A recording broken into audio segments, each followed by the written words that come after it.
Hi, my name is Dawar Naim and you are watching RPTV News.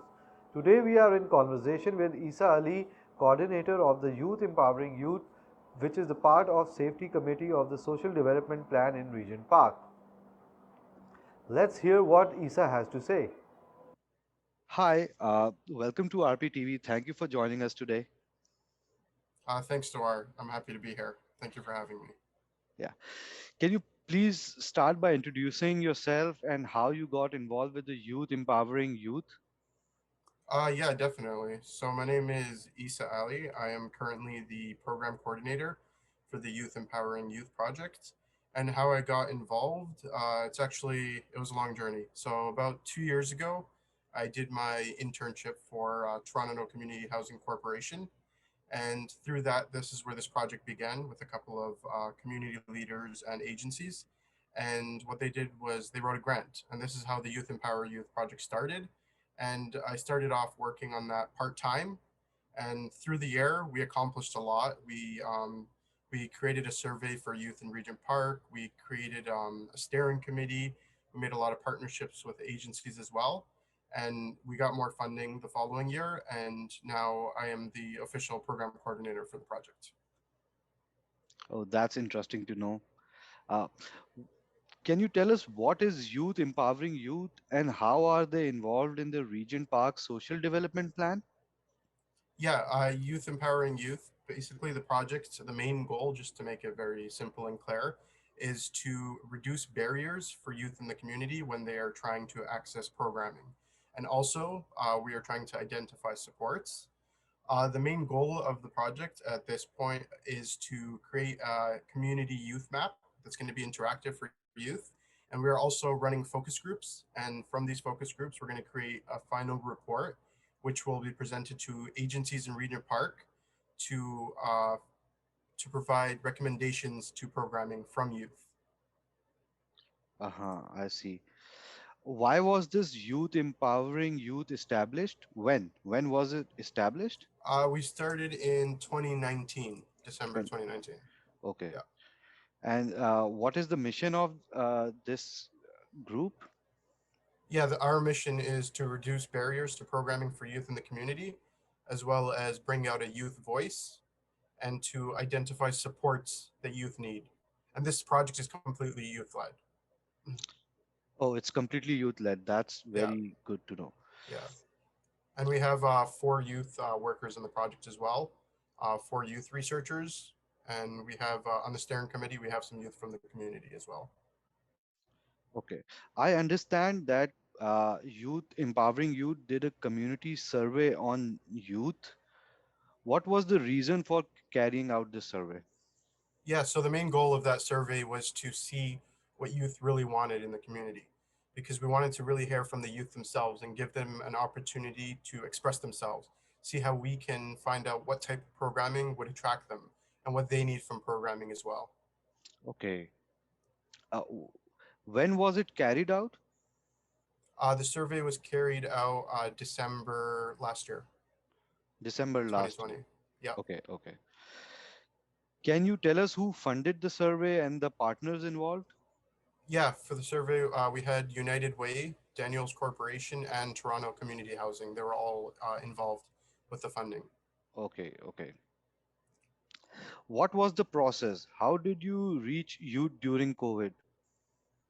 Yeah, it was actually pretty challenging because at first this project we started off with the idea to have these workshops with youth that were recruited by youth workers in person, and a lot of engagement was involved with this project, even to get the youth voice. That's something you want to do in person, but when COVID hit us, we had to rethink everything and Yeah. figure out how to navigate sessions online and how to make the workshops go online.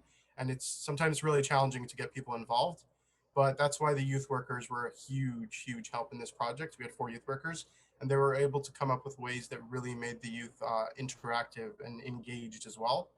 So we had like examples. We did like cahoots during our sessions. We did competitions. We just really asked youth how they felt and made sure their voice was heard while also engaging them at the same time. And this helped the project to stay alive for the 3 months last year. And the youth workers would also check up on the youth and see what supports they needed.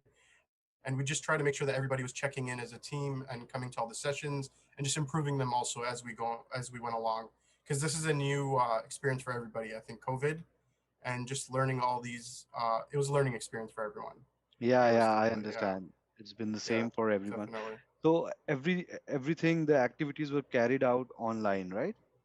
Yeah, definitely. And we still are continuing our activities. We have activities ongoing right now, and these are also being held online. Yeah, that's wonderful. What was the age of youth involved in the survey and what was the participation level? The youth ages in the survey was from ages 14 to 26. And for the participation, we had 175 youth from Regent Park community. 175. Yeah, That's amazing. That's amazing. 176 actually. Just Oh, 76. yeah, That's wow. I can't leave that guy out Yeah, yeah. or girl. What was the outcome of the survey? We're through that survey, we were able to create a final report, and we were able to get some insights of what youth need. And because of that survey, we were able to follow up. And this year, what we were doing is we ran some focus groups to dive deeper into the results we found from the survey. Like there was barriers to programming, there was accessibility, what types of supports youth need. So we took those responses and we dove in deeper through focus groups, so that we can really drag it out from the youth, really like to hear from a qualitative perspective what they need and what they want. Okay. Okay, based on the survey, what are the recommendations of youth serving organizations? What are the recommendations you will give to youth serving organizations active in Regent Park? Yeah, the thing is, we created from the survey. We had some recommendations, but those aren't the recommendations that we want to give to agencies, because what we're doing right now is once we have these focus groups, the final report created, that's where we'll have the concrete recommendations to provide to agencies for implementation. Okay, you're still working on the final report. Yes, yes, correct. Okay, okay. Good luck for that. Yeah, And thank you. yeah, how do you like to see the findings being used?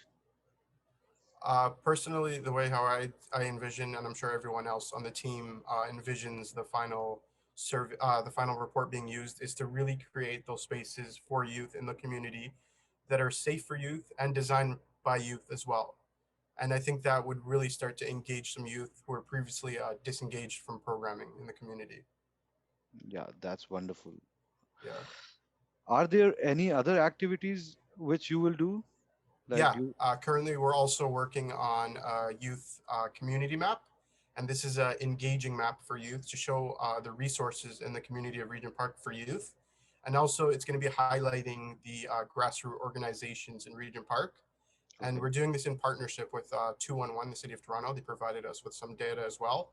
And this will be released. It's going to be coming out soon, and we're going to be sharing that with all the youth in the community. Yeah, yeah. Is there anything else you would like to add or give any message you want to give to the youth of the community over here? Yeah, definitely, 100%. I think one of the biggest messages that I'd like to give to youth in the community is really don't be afraid to go out there and try new things. Like sometimes you think you're not qualified enough, or you're not, it's not meant for you, you don't have enough experience or education. But if you have an opportunity, I'd say you take it, and then you learn and adapt, because that's how the world works. Most of the stuff we are qualified to a certain extent, but it's new. It's new to a lot of people, and don't undervalue yourself, because you can achieve anything you want to. Yes. And I believe that. Yeah, that's a wonderful message. That's a wonderful. Thank you so much, Isa. That it was wonderful talking to you, and I will see you next time when your report is finally done, and we will talk about that also. I would want everyone in the community to know about that also. Thank you so much. It was really appreciate having you, and yeah, it was nice to meet you as well. And yeah, I look forward to connecting in the future as well. Please do not forget to like, comment, and share to our channel. Follow us on all our social media platforms. And for more information, please check out our website.